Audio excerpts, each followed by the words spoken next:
Cher auditoire, Madame, Messieurs les membres du jury, commençons par le commencement. Dans le livre de la Genèse, il est énoncé que l'Éternel Dieu fit tomber un profond sommeil sur l'homme qui s'endormit. Il prit une de ses côtes et referma la chair à sa place. L'Éternel Dieu forma une femme de la côte qu'il avait prise de l'homme et l'amena vers l'homme. C'est ainsi que la Bible décrit la création d'Ève à partir de la côte d'Adam. L'idée selon laquelle chaque femme serait indirectement le fruit de la côte d'un homme nous conforte à l'idée que Dieu ne peut définitivement pas être une femme. Néanmoins, il serait bien trop facile d'arrêter ici mon exposé à la question « Dieu est-il une femme ?» Si la question se pose, c'est bien qu'il existe un doute. Alors j'ai bien conscience, très cher auditoire, qu'en me regardant, vous seriez tous tentés de répondre à la question à l'affirmative. Néanmoins, je dois faire preuve d'humilité. Sur ce point, d'après l'archéologue Marija Gimbutas, avant l'irruption du patriarcat et l'incarnation d'une figure dite masculine du Dieu, il aurait existé une forme de culture préhistorique de la déesse qui prédominait dans le monde. L'archéologue s'est évertué à décrypter le sens que pouvait prendre la divinité dans la culture de l'Europe ancienne. La déesse est avant tout considérée comme celle qui donne la vie. Pour résumer, le pouvoir divin incarné par la femme est a priori surtout lié au pouvoir créateur de donner la vie, à l'abondance et à la fertilité. Néanmoins, la problématique « Dieu est-il une femme ?» n'a pas été une chose aisée. Non, cela a été assez difficile, car je me suis posé des questions et je ne m'en pose pas souvent. Sans vouloir remettre au goût du jour les dieux et les déesses de la mythologie, le sujet mettant en avant le singulier, je cantonnerai donc ma démonstration à la lumière des dogmes et croyances monothéistes. Sur ce point, je voudrais vous faire grâce d'une merveilleuse citation de l'écrivain italien Roberto Gervaso qui disait « Le monothéisme est plus répandu que la monogamie parce qu'il est plus facile de se contenter d'un seul Dieu que d'une seule femme. » Il faut croire que pour Roberto également, Dieu n'est pas une femme. Alors lorsque l'on parle de Dieu ou de femme, il faut bien éventuellement les définir. Dieu, principe fondateur dans les religions monothéistes. Il représente l'être unique, la force transcendante. Présenté comme étant d'une perfection absolue, source de création de toutes choses, il est l'architecte de la vie, du monde et du cosmos. Alors en ce qui concerne la femme, vous le constaterez, la définition est beaucoup moins solennelle, puisque le Larousse décrit la femme, et je cite, comme étant un être humain du sexe féminin. Voilà, on peut d'évidence dire que c'est encore probablement une définition rédigée par un homme. Alors vous me direz d'une manière analogique, mais qu'est-ce qu'un homme ? Eh bien sur le même constat, ce doit être un être humain du sexe masculin. Nous voilà donc bien avancés, néanmoins ces définitions sont extrêmement importantes car elles permettent de mettre en évidence ces distinctions biologiques. Alors, dans la guerre du trône divin, qui de l'homme ou de la femme a soit son pouvoir, faites vos jeux. La question touchant énormément de domaines, j'ai donc décidé de vous faire un tour d'horizon à travers 2 prismes, afin de vous démontrer à quel point Dieu ne peut pas être une femme. À travers le premier prisme, les inégalités existantes à l'égard des femmes, autrement dit le sexisme ambiant, justifient amplement le fait que Dieu ne peut pas être une femme. Tout d'abord, si nous partons de l'hypothèse selon laquelle Dieu est une femme, sur la simple considération du pouvoir de donner la vie, cela est bien trop insuffisant, eu égard à la contribution aussi infime soit-elle de l'homme à cette tâche. Il faut bien lui reconnaître. De plus, si Dieu était une femme, eh bien il n'existerait pas ce sexisme évident au sein de la société. Alors le sexisme, qu'est-ce que c'est? Si ce n'est la distinction, la différenciation de genre. Et le genre, c'est ce que la société décide de ce qui appartient à l'identité féminine et à l'identité masculine. A contrario, le sexe est une chose totalement différente. En effet, c'est une donnée biologique qui a trait à des caractéristiques physiques et génétiques d'une personne, ce qui rend cette donnée scientifiquement incontestable. Donc on comprend bien que le genre, c'est la société qui, à une époque donnée, définit ce qui va appartenir à l'identité masculine et à l'identité féminine. Cette distinction est là primordiale, puisque c'est surtout le genre qui va créer les clivages de comportement. Alors, étant dans une douce période troublée par une merveilleuse pandémie, nous pouvons d'une certaine manière dire que le sexisme est une forme de virus qui se propage à travers la culture, les médias ou l'éducation. Et ce virus viserait à nous faire croire qu'il existerait une différence de compétences entre ce qui relève de l'identité féminine et ce qui relève de l'identité masculine. À ce sujet, la grande scientifique et écrivaine Catherine Vidal a parfaitement démontré cette thèse, et je ne peux que vous faire grâce d'une citation également. Celle-ci disait qu'on est toujours tenté de mettre en avant la biologie pour expliquer les différences de comportement et de position sociale entre les sexes. Mais c'est surtout la théorie des genres qui influe sur ces différences de comportement.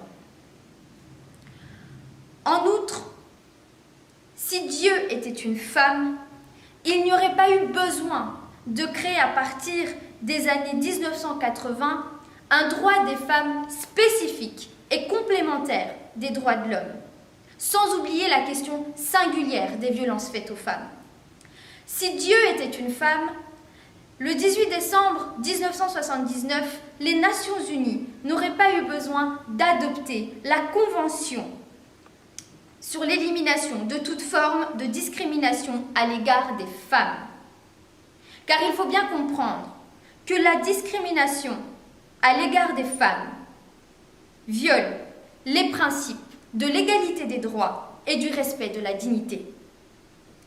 Toute forme de discrimination entrave donc une personne, et là notamment en l'occurrence les femmes, à leur participation à la vie sociale, politique, économique et culturelle de leur pays.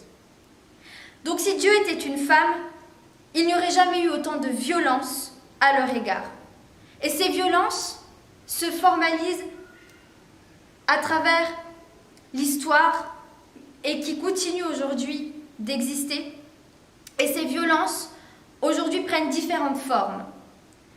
Mutilation génitale, prostitution, tourisme sexuel organisé, viol, y compris utilisé comme arme de guerre.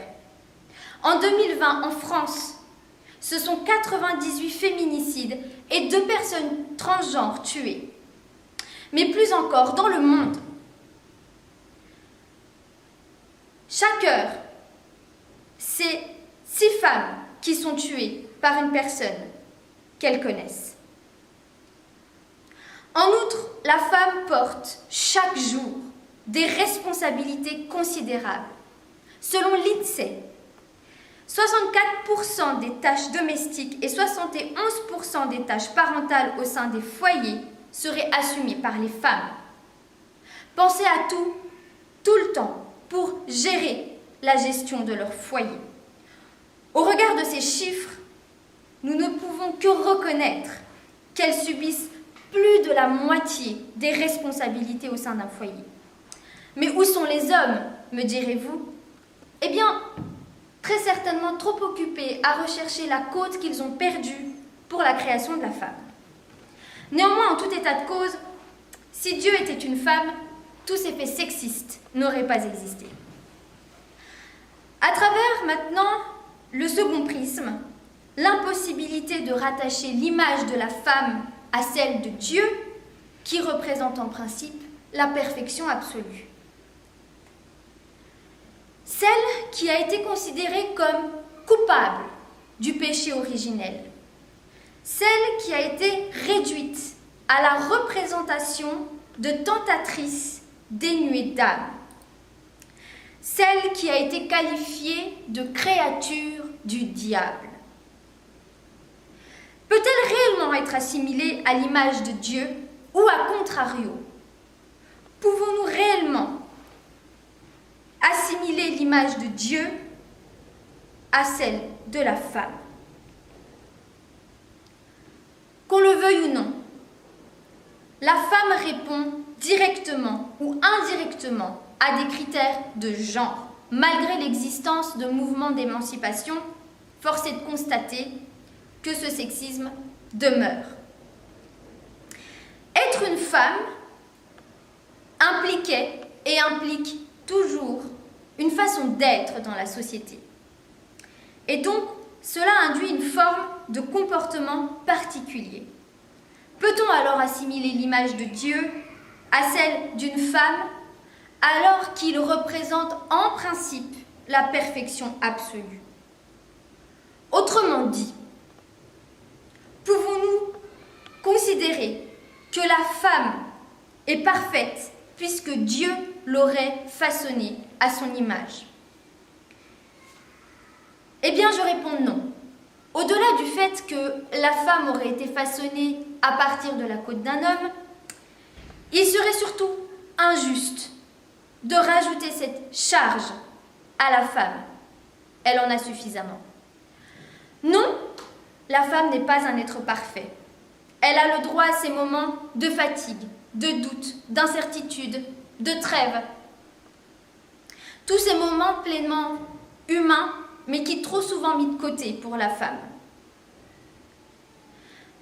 Cher auditoire, Madame, Messieurs les membres du jury, depuis l'aube de la civilisation, force de la nature et caprice des dieux, et je ne vous parle pas ici du fromage, ont façonné le cours de l'humanité. Mais il y a 2500 ans, l'humanité a traversé une profonde mutation.